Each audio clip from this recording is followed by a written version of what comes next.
आप देख रहे हैं डार्क फाइल्स। तो चलिए बढ़ते हैं आज की इस कहानी की ओर। रोहन और सार्थक दोनों बहुत ही अच्छे दोस्त थे। अभी से नहीं बल्कि बचपन से ही एक दूसरे के बगैर किसी का मन नहीं लगता था। स्कूल से पेट दर्द का बहाना लेकर छुट्टी लेना हो या घर पर बिना किसी को बताए घूमने भाग जाना, दोनों एक साथ में ही करते थे।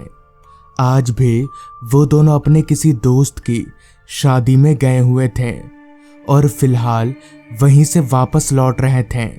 रोहन बाइक चला रहा था और सार्थक उसके पीछे बैठा आसपास के माहौल का जायजा ले रहा था। रात काफी हो चुकी थी, जिसका असर रास्ते पर भी साफ नजर आ रहा था। चूंकि रोहन और सार्थक उस रास्ते पर पहली मर्तबा आए थे, इसलिए उन्हें उस रास्ते के बारे में कुछ ज्यादा पता नहीं था। रोहन अभी बाइक चला ही रहा था कि तभी सार्थक बोला, भाई ये रास्ता कुछ अजीब सा नहीं है? मतलब बहुत सुनसान नहीं है? सुरेश ने हमें इसी रास्ते के बारे में बताया था ना कि यहाँ कोई कब्रिस्तान है। रोहन ने सार्थक की बात पर हामी भरी और चुपचाप बाइक चलाता रहा, क्योंकि भले सार्थक इन सारी चीजों पर यकीन करता हो, मगर रोहन उसे ये सारी चीजों पर रद्दी भर भी विश्वास नहीं था। उनकी बाइक अभी तेजी से रास्ते पर आगे बढ़ ही रही थी कि तभी तेजी से चल रही उनकी बाइक झटका खाने लगी और 2-4 झटकों में ही बंद पड़ गई। रोहन ने 2-3 बार किक मारकर गाड़ी चालू करने की कोशिश भी की, मगर बाइक ज्यों की त्यों ही बंद पड़ी रही। रोहन अभी बाइक चालू करने की कोशिश कर ही रहा था कि तभी सार्थक बोल पड़ा, ये वही कब्रिस्तान है ना जिसके बारे में सुरेश बता रहा था? रोहन सार्थक के इशारे की ओर पलटा तो पाया कि उसकी बाइक बिल्कुल उस कब्रिस्तान के गेट पर बंद पड़ी है। इस पर रोहन बोला, हाँ हो सकता है वही कब्रिस्तान हो। ये कहकर रोहन ने बात को रफा दफा कर दिया था, मगर सार्थक उसके जहन में कहीं ना कहीं ये बात खटक सी रही थी कि आखिर उनकी बाइक कब्रिस्तान के दरवाजे पर ही क्यों बंद हुई। सार्थक अभी ये सोच ही रहा था कि तभी रोहन बोला, भाई यार किसी मैकेनिक को ढूंढना पड़ेगा, मुझे तो नहीं समझ में आ रहा है। इतना कहकर रोहन आजू बाजू अपनी निगाहें घुमाने लगा। अभी वो इधर उधर देख ही रहा था कि तभी उसे सामने की तरफ कुछ चमकता हुआ नजर आया। उस चमकाहट को देखते हुए रोहन ने सार्थक से कहा, सार्थक वो देख सामने कुछ चमक रहा है, चल हो सकता है वहां कुछ मदद मिल जाए। इतना कहकर वो दोनों बाइक को धक्का देते हुए उस चमकाहट की तरफ जाने लगे। चलते चलते वो जब उस चमकाहट के पास पहुंचे तो उनकी खुशी का कोई ठिकाना ना रहा, क्योंकि जहां वो रोशनी थी वो एक मैकेनिक का दुकान था। एक अधेड़ उम्र का आदमी अपनी कुर्सी पर बैठा हुआ था। रोहन ने खुश होकर उस आदमी को बोला, काका जरा हमारी बाइक को देख लीजिए तो, क्या दिक्कत है, चालू नहीं हो रही। इस पर वो आदमी कुर्सी से उठकर रोहन की बाइक के पास आया। उसने 1-2 बार बाइक को चालू करने की कोशिश की, मगर बाइक चालू नहीं हुई, जिस पर उस आदमी ने रोहन से कहा, टाइम लगेगा, बैठो। मैकेनिक की बात सुनकर वहां पड़ी 2 कुर्सियों में रोहन और सार्थक आराम से बैठ गए और वो मैकेनिक बाइक के पुर्जे खोलकर कुछ करने लगा। सार्थक के जहन में वो कब्रिस्तान वाली बात अभी तक खटक रही थी, मगर रोहन उसे इन चीजों से कोई लेना देना नहीं था। वो बस यही मना रहा था कि जल्द से जल्द उसकी बाइक चालू हो जाए ताकि वो लोग अपने घर पहुंच जाए। रोहन अभी बैठा ही था कि तभी उसे हल्का होने की जरूरत महसूस होने लगी। उसने ये बात सार्थक को बताई और कुर्सी पर से उठकर रास्ते के दूसरी तरफ जाने लगा। रास्ते के दूसरी तरफ घना जंगल था, लिहाजा रोहन ज्यादा अंदर ना जाकर सिर्फ झाड़ियों के पीछे चला गया और हल्का होने लगा। हल्का होकर रोहन जैसे ही पीछे उस दुकान की ओर पलटा तो उसके पैरों तले की जमीन निकल गई, क्योंकि वहां अब ना तो उसकी बाइक थी, ना वो मैकेनिक और ना ही उसकी दुकान खुली हुई थी। सिर्फ सार्थक वहां एक पत्थर के ऊपर अकेला बैठा हुआ था। रोहन को बड़ा अजीब लगा कि आखिर ये सब क्या हो गया।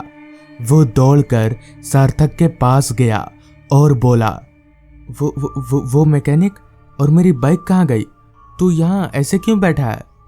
रोहन की बात सुनकर सार्थक को काफी हैरानी हुई। उसने हैरान होते हुए कहा, तेरी तबीयत तो ठीक है? वो तेरे पीछे कौन है, देख जरा। सार्थक की बात सुनकर रोहन पीछे पलटा तो फिर एक बार हैरानगी के मारे उसकी पेशानी की लकीरें ऊपर चढ़ गईं, क्योंकि वो मैकेनिक अपनी जगह पर था और रोहन की बाइक बना रहा था। रोहन की आंखों के सामने अब वो सारी चीजें थी जो कुछ देर पहले रास्ते के उस किनारे से उसे नजर नहीं आ रही थी। हैरान परेशान रोहन करता भी तो क्या करता। उसने चुपचाप किसी तरह से इसे अपने मन का वहम मान लिया और सार्थक के बगल वाली कुर्सी पर बैठ गया। मगर उसे भी अब कुछ अजीब सा लगने लगा था। खैर, उसने मैकेनिक से पूछा, और कितना समय लगेगा? इस पर मैकेनिक ने कहा, बस अब ज्यादा समय नहीं लगेगा, दिक्कत पकड़ में आ गई है, अब बस थोड़ा ही वक्त लगेगा। रोहन के जहन में अब एक सवाल ये भी उमड़ने लगा था कि आखिर इस सुनसान रास्ते पर कब्रिस्तान के पास में ये इकलौता गैरेज ही क्यों है, बाकी और कोई दुकानें क्यों नहीं है। खैर, रोहन अभी ये सब सोच ही रहा था कि तभी वो मैकेनिक बोला, हो गया साहब, बन गई आपकी बाइक। इतना कहकर उस मैकेनिक ने एक बार बाइक को चालू करके दिखा दिया। तभी रोहन बोला, कितना हुआ आपका?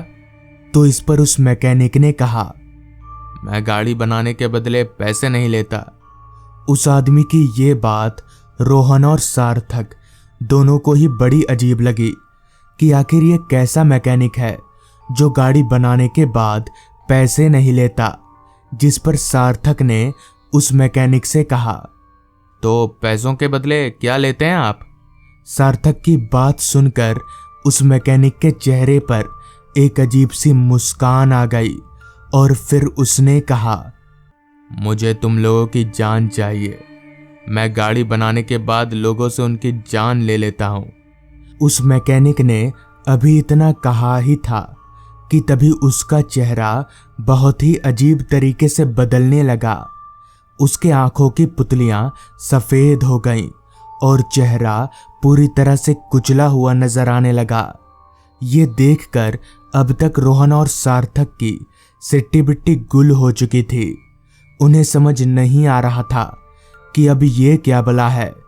इतने में ही सार्थक ने रोहन को बाइक की तरफ इशारा किया। रोहन समझ गया कि सार्थक क्या बोलना चाहता है। वो दौड़ते हुए अपनी बाइक पर जाकर बैठ गया और बाइक चालू कर ली। साथ ही साथ सार्थक भी तुरंत बाइक पर बैठा और वो दोनों वहां से आगे की तरफ निकल गए।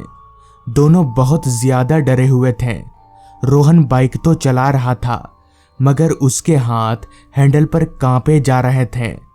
पीछे बैठा सार्थक भी बार बार यही देख रहा था कि कहीं वो मैकेनिक उनके पीछे तो नहीं आ रहा, पर ऐसा नहीं था। वो मैकेनिक उनके पीछे नहीं आ रहा था।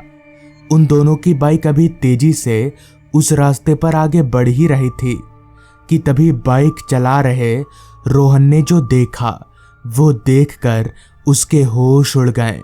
उसने देखा कि चलते चलते वो लोग फिर से उसी कब्रिस्तान के पास पहुंच चुके हैं जहां थोड़ी देर पहले उनकी बाइक खराब हुई थी। मगर ये कैसे हो सकता है? उसी कब्रिस्तान के पास वो दोनों कैसे पहुंच गए? इस सवाल का जवाब ना तो रोहन के पास था और ना ही सार्थक के पास। तभी रोहन ने जब सामने देखा तो उसे वही गैरेज नजर आया। अब तक उन दोनों को ही समझ आ चुका था कि रोड के सहारे वो लोग यहाँ से नहीं निकल सकते। लिहाजा उन्होंने बाइक को वहीं छोड़ा और दौड़कर जंगल में घुस गए। वो लोग अभी जंगल में थोड़ा आगे गए ही थे कि तभी उन्हें किसी औरत के रोने की आवाज आने लगी। वो आवाज कहीं आसपास से ही आ रही थी। रोहन ने जब इधर उधर नजर घुमाकर देखा तो पाया कि एक औरत एक पेड़ के नीचे सिर झुकाए बैठकर रोए जा रही है। रोहन और सार्थक को लगा शायद ये भी उस मैकेनिक के जाल में फंस गई है। लिहाजा वो दोनों उस औरत के पास गए और उस औरत से कहा, क्या हुआ, आप रो क्यों रही है? इस पर उस औरत ने बिना सिर उठाए ही जवाब दिया, उन लोगों ने मेरे पति से गाड़ी बनवाया और पैसे मांगने पर मेरे पति को मार डाला। इतना कहकर उस औरत ने अपना चेहरा ऊपर उठाया तो उसकी शक्ल देखकर फिर एक बार उन दोनों की सिट्टी बिट्टी गुल हो गई। उन्हें समझ आ गया कि ये औरत इंसान नहीं है।